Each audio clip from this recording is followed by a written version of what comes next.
if you're going to do something really dumb like he did, it was a terrible mistake. And if the Eagles lose that game, there's a lot more talk about this and outrage about this than there would be, where they win. It's water under the bridge.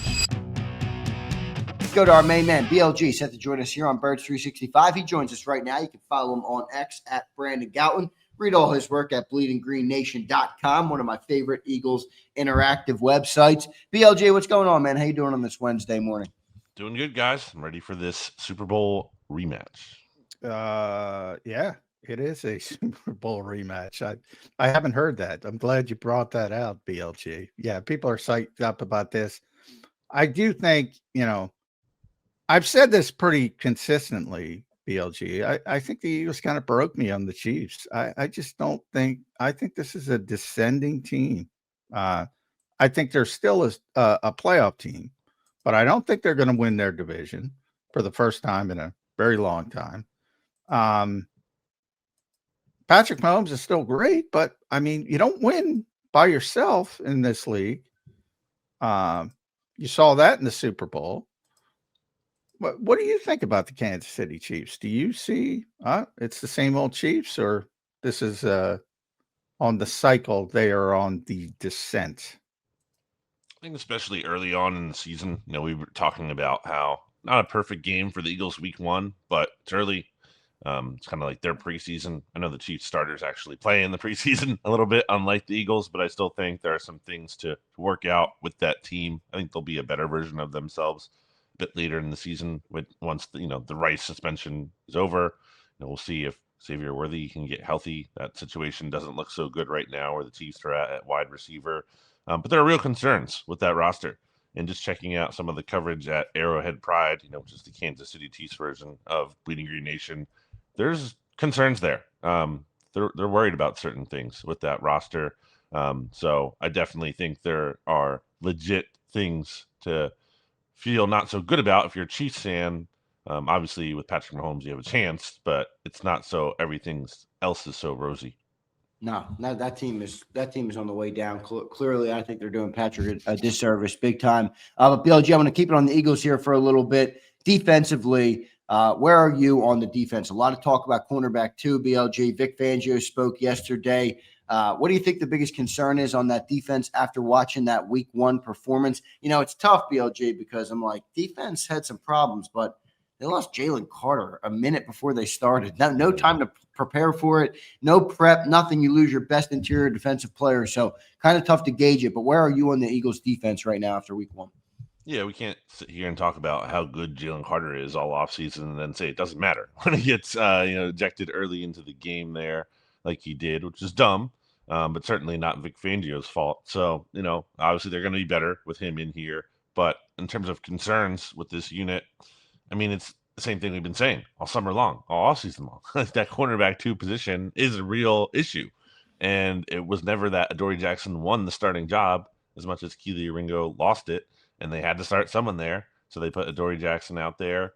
And the Cowboys clearly went after him. And it's a tough matchup for any cornerback with the wide receivers that the Cowboys have. But it's not even just like, hey, he didn't play well.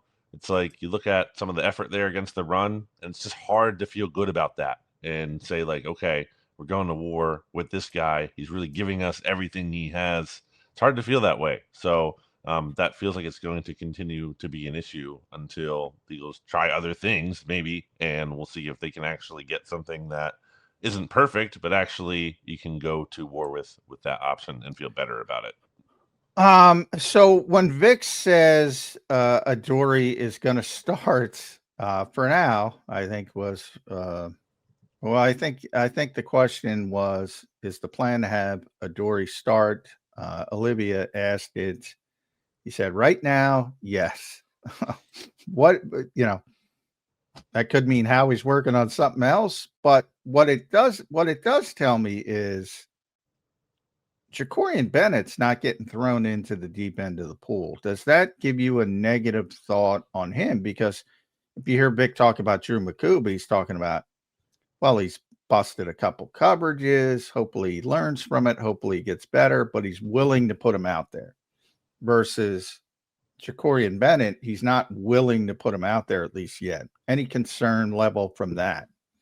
Not concerned from the standpoint of like I just think we have to be realistic about what Jacorian Bennett is, and the Eagles didn't trade like a second round pick for this guy to be the solution. They traded Thomas Booker for this guy, It played pretty who well. I I heard out in the Raiders. I Good like football Thomas Booker. player. No Yeah. disrespect to him, but that's a depth defensive tackle on this roster, and it's not a guy that signals you made this major investment in Jacorian Bennett, and you simply must start him at some point. I do think the Eagles will and should try that option, especially if Troy Jackson continues to struggle. But I just don't think the Eagles see him as this must play kind of player. I don't think they view him as the solution to cornerback two as much as okay, one potential option we could try out and hope might be the solution. Yeah, I don't know what to make of that situation. I mean, we'll see what they end up doing. I don't think they're gonna. You don't think they're gonna add anybody else to you, BLG? It just feels like it's not that they can't, right? But when you add Bennett like they did, though, it feels like okay, that's one of your moves there that you're Right. making. Like if you really wanted to get more serious at that spot when you knew there was a concern there, well, then why didn't you do more at that time? Yeah, the only other thing that we've seen here, and it doesn't look like any kind of uh, the signing is imminent. With the Eagles worked out Mike Hilton earlier this week. If you want to Yeah. put him in the slot and move DeJean outside, but Vic Fangio seems to have no interest in moving DeJean to the outside. Nick said the same thing Monday, essentially. So yeah, that didn't. And maybe they got to look at Mike Hilton and said, all right, yeah, that's not going to work. Who knows how these things work? But it doesn't look like Cooper outside is going to be the answer, at least short term. You brought up defensive tackle depth, so I want to talk to you about Tank Bigsby, obviously. But before we get to that, we'll continue on the defense. Why is Gabe Hall the guy getting waived? You got 7 edge rushers, and 2 of them weren't even active in week 1. Now you add Smith and Patrick Johnson to the 53. What's going on, BLG? That's weird to me. I don't know why you need 7 edge rushers. Aziz Ojulari I thought was pretty disappointing overall.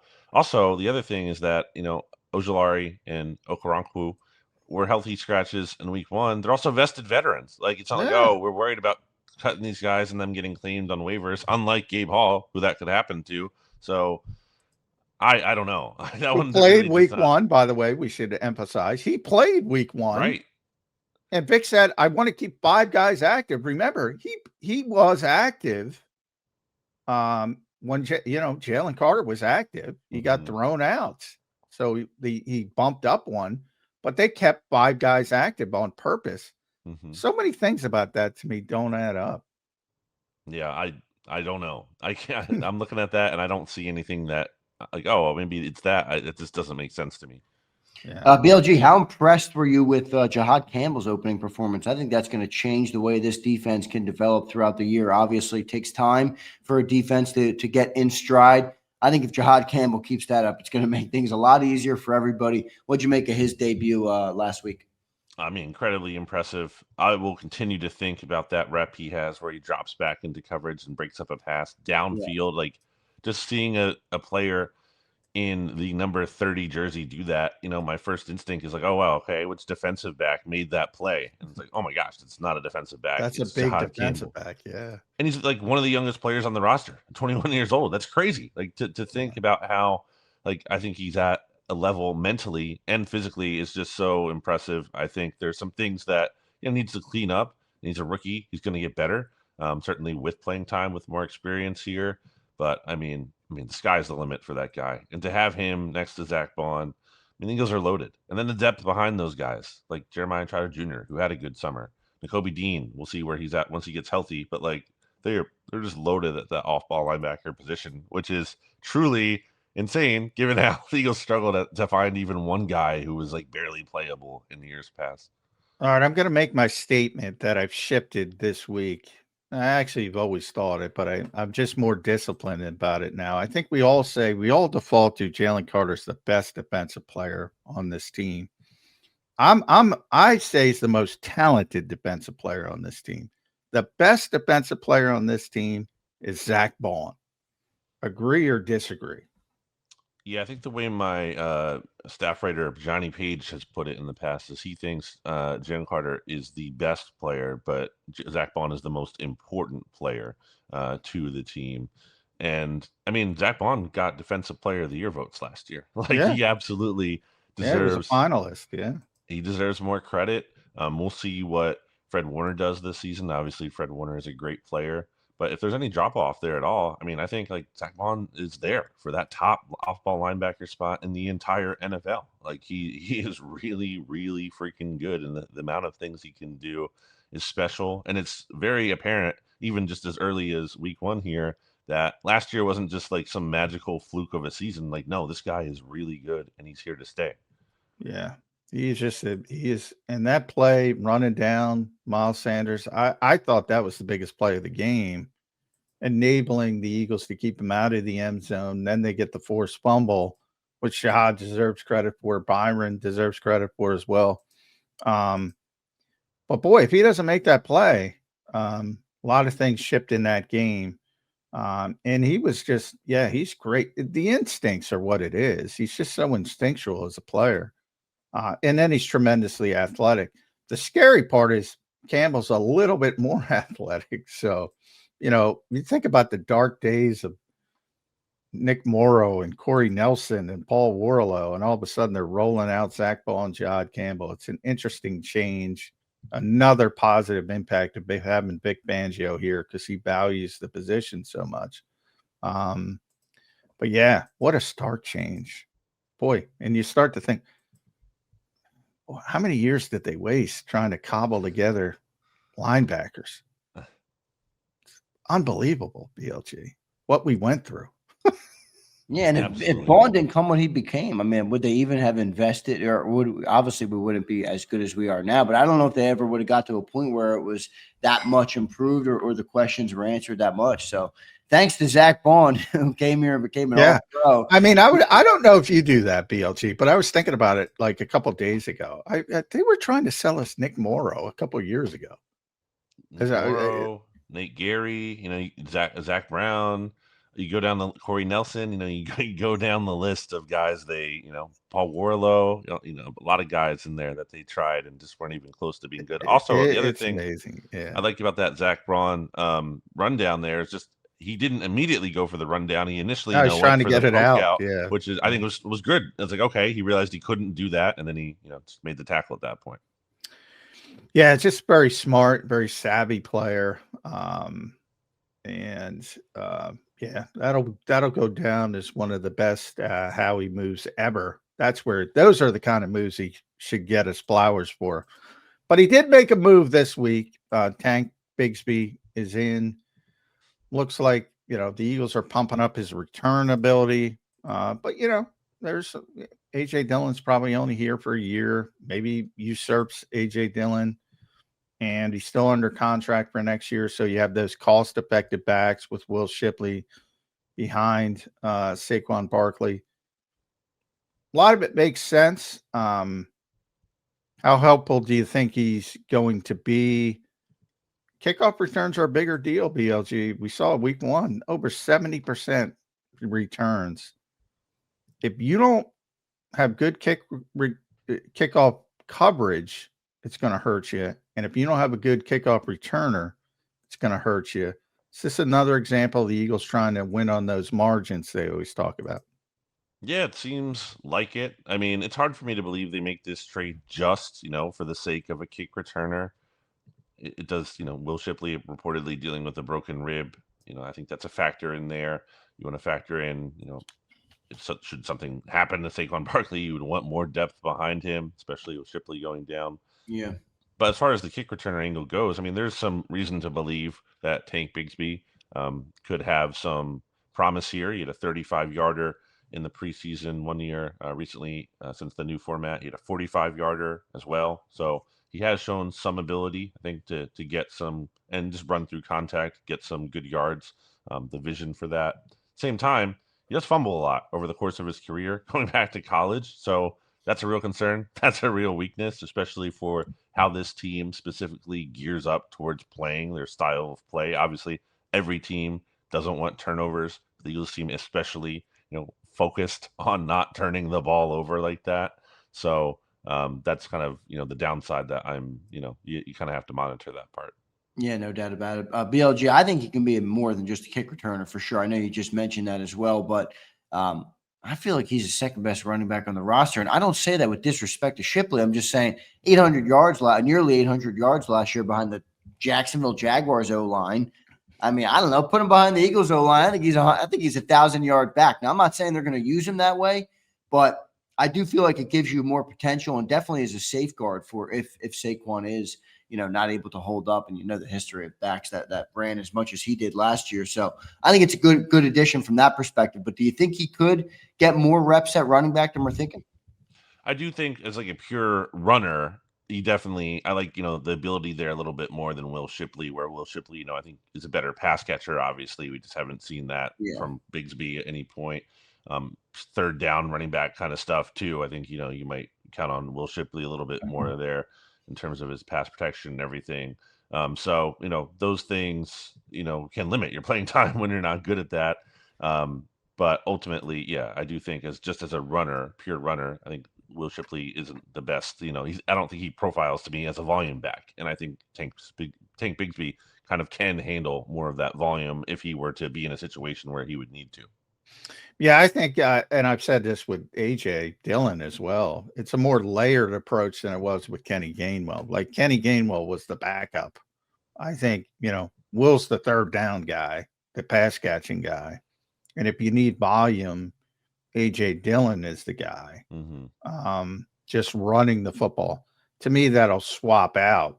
Like Will's the guy when it comes to third down pass catching, when he's healthy, obviously. And then maybe Tank can take over that role of the volume guy if you need it, which you don't want to need it, by the way, because that means Saquon Barkley is injured.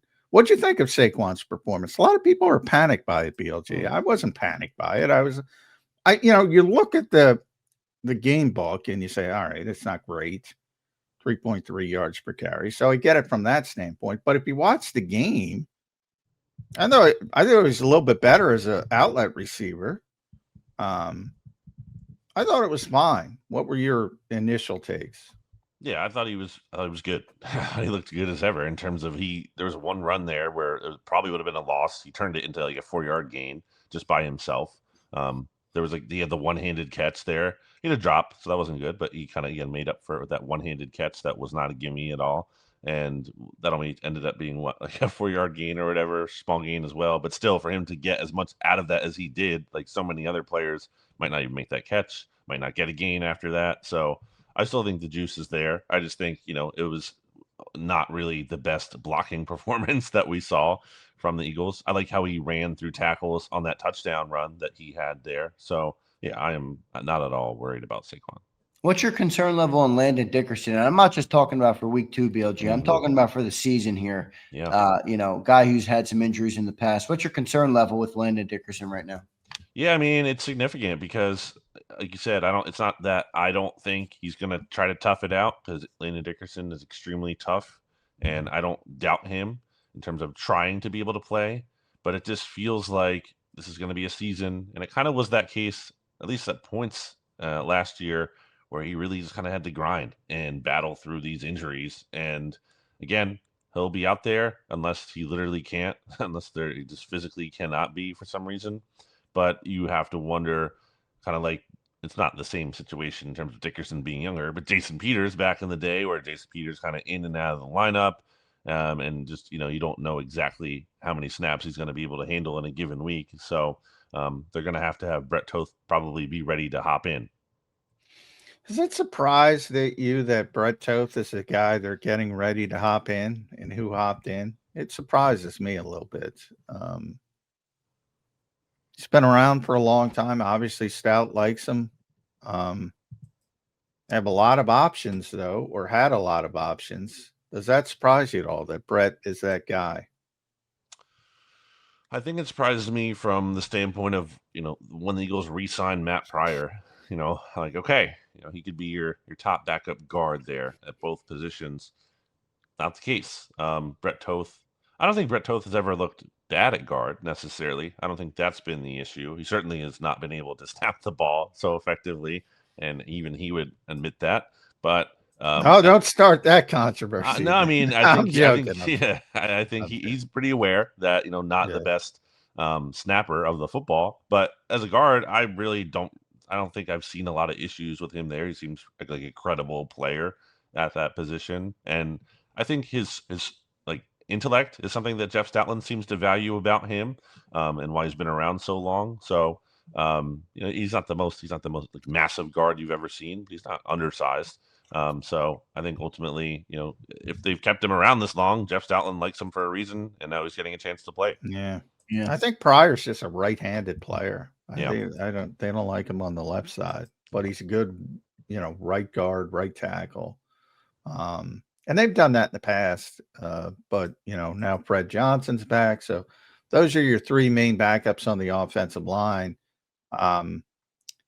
Moving forward, offensively, I think the only questions are Kevin Patullo after week one. It's like, how do you go through 58 minutes of professional football and AJ Brown not get one target? And I think a lot of people are hyper focused for obvious reasons about that. But Devontae Smith only had 3 catches in this game. Mm-hmm. And those are 2 phenomenal players. Any concerns there? I actually look at it as a positive from a standpoint of sometimes I think in the past we've seen this Eagles offense be like, okay, is the AJ Brown connection working? Oh, it's not. Okay, then they're hopeless. Like that's not good enough. You have too many other options here that you have to be able to function. And I don't think it was a perfect offensive performance, but I did like the way they started out of the gate. I know Kevin Matullo said there wasn't a script. Call it whatever you want or not, but I thought I the love that he approach. said that. I'm glad I forgot to bring that up. There's so many people there's so much misinformation about scripts. I was talking to Doug once way back in the day. He said, you're usually off script by the first third down. So if you don't get a first down, you're off script. And I'm like, everybody thinks there's this structured script. And I'm glad Kevin said that. But anyway, I digress. But I was happy he said that. They did not have a script. I call it approach then. I like the approach. And they scored on the first, 4 drives they had there, 3 touchdowns, 1 field goal. So I think there were some encouraging things. Obviously, the offense went cold, as did the Cowboys after that delay. So I think that's a factor in there. But like, I'm not worried about AJ Brown, like them figuring that out. I think that's a very easy thing to figure out. And just looking at the history of AJ Brown here, and obviously he's never had a game where he was targeted. So a few times I'm going to he gets the first play. I mean, it will be a target to AJ Brown. Let's just look at a couple examples here from the past. So week 2 in 2023, he had 6 targets for 4 receptions, 29 yards. The next week, 14 targets. You look at week 9 in 2024, he only had 4 targets, 2 receptions. The next week, 7 targets, 5 receptions, 109 yards. Week 14 last year, that's the game against the Panthers, I believe, where he has 4 targets for 4 receptions. Next week, he goes out, I think against the Steelers, gets 11 targets. So like the history tells us he's going to get a lot of targets after a game where he does not get many. Did you think he looked the same though, BLG? He didn't look right in that game. I'm not speculating it was a hamstring or any of those things, but AJ Brown, I watched the all 22. Didn't look like AJ Brown to me. What did you see that, or you have minimal concerns on him moving forward? Yeah, I mean, I think there's something there, but ultimately not listed on the injury report. And ultimately, even if he's not 100%, I still think we're going to see a better version of him than we saw in week 1, just because that's so much the exception and has not been the norm for him. So if it, multi-game stretch here where this is an issue, absolutely. But it could be to me as just a 1-game kind of blip on the radar performance that doesn't really indicate a bigger picture concern. At Brandon Gouton, make sure you follow BLG on the X platform. Read him. He and the staff do a great job. BleedingGreenNation.com. Well, I guess we got to talk about Jalen Carter. I mean, I don't have a problem with it. They're considering the week 1 as suspension. They're going to take away his game check week 2. That's fine, but he's going to be able to play. Any further discipline coming, do you think, from the Eagles in-house? A lot of people talk, oh, you should bench him for the first series. That's very collegey to me. What does that do? Oh, I'm going to bench the guy for the first series. Or you think it just recedes into the bushes like Homer Simpson? I like that. They did it last year, right? They did They not did play Atlanta, Jalen right? Carter Yeah. for the first series of that Atlanta game. Um, yeah, I mean, I don't know. I do think there's something to maybe take a start away from a player, because I think that matters to players. Maybe you don't even just have them out there for the first snap, because that's kind of like, hey, you don't get to get this kind of prestige level that comes with being a starter if you're going to do something really dumb like he did, which is it was a terrible mistake. And if the Eagles lose that game, there's a lot more talk about this and outrage about this than there would be, where they win. It's water under the bridge. Ultimately, I'm not worried about Jalen Carter doing this again. I do think he learned his lesson, but it's a pretty bad mistake and a pretty dumb mistake. Yeah. I know Dak spit as well, but ultimately, like Jalen Carter, you just can't do that. He's too important to this team to be losing him and risking, missing another game. I never thought they were going to suspend him. I think that would be insane to have him effectively miss 2 games when there's no precedent for a player like this even missing 1 game. So I'm glad the NFL made the sound logical decision. How about the thought of other teams? That's what certain players will say. All right, I can get this guy going. Maybe it's just 15 yards. Let's antagonize him. What you think that'll be a thing? Yeah, 100%. Yes, it will. Play with, what was it, Chip Kelly, who said play with emotion, but don't let, emotion play with you. You can't, going back to training camp, I remember that series there where Jalen Carter didn't like something that Cam Jurgens did to him, and it was really bothering Jalen Carter after that for a few reps. And there was a point where he kicks the ball that the Eagles offense had lined up as the offense was huddling. And I've not really seen that before. A player kind of disrupt practice like that. And Zach Bond, I believe it was, who fixed it. And Jalen Carter did it again. So like there are times where I think he needs to kind of rein it in a little bit. I think it's good that he should play fired up. If Dak he perceives Dak Prescott as talking trash to him, good. Go out there and beat the guard and sack him multiple times. So he just has to channel that in a way that's more productive for the team. BLG, final question for me. Will Zadarius Smith be enough for the edge rushers on the Eagles? I do think there's hope for this group.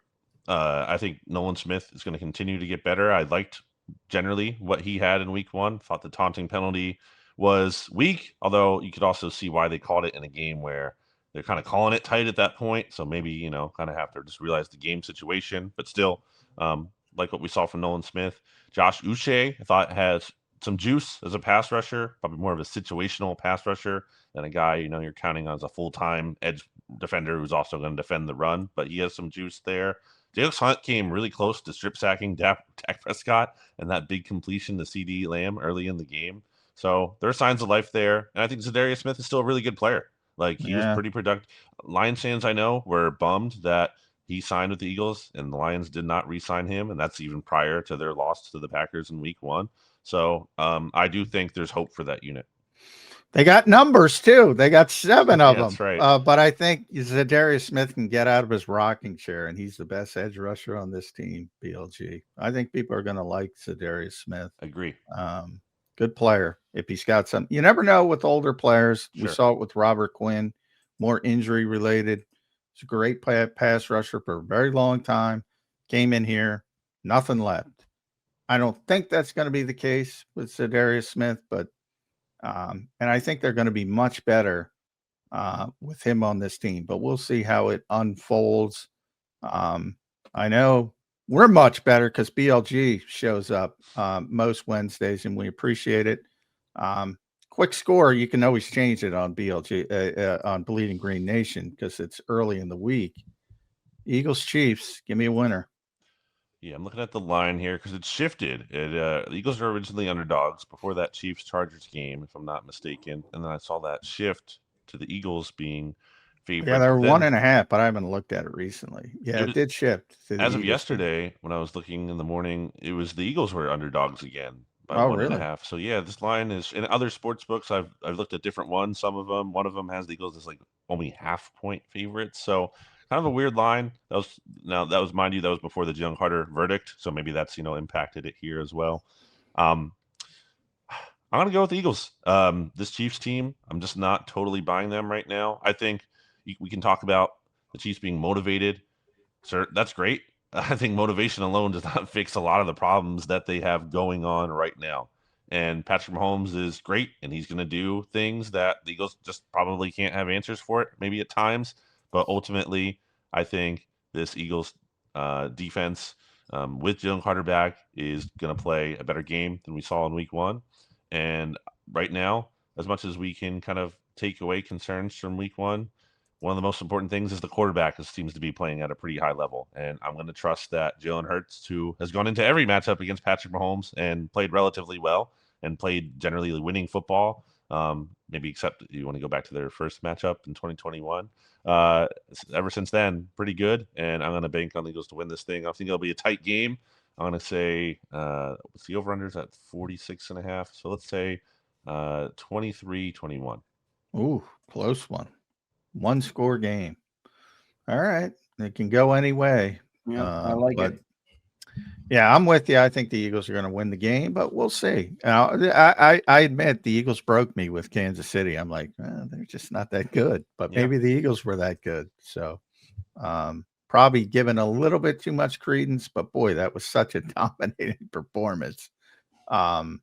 It's hard to envision the Chiefs beating this team, but it's not the same Eagles team as well. You have to factor that in. Should be fun though. Super Bowl rematch early in the season. It's always fun. Week 1 was great too. Yeah, by the way. Yeah, absolutely. in the NFL. BLG, thanks for doing it today, brother. We'll talk to you again next week. All right, man. Thanks, bud.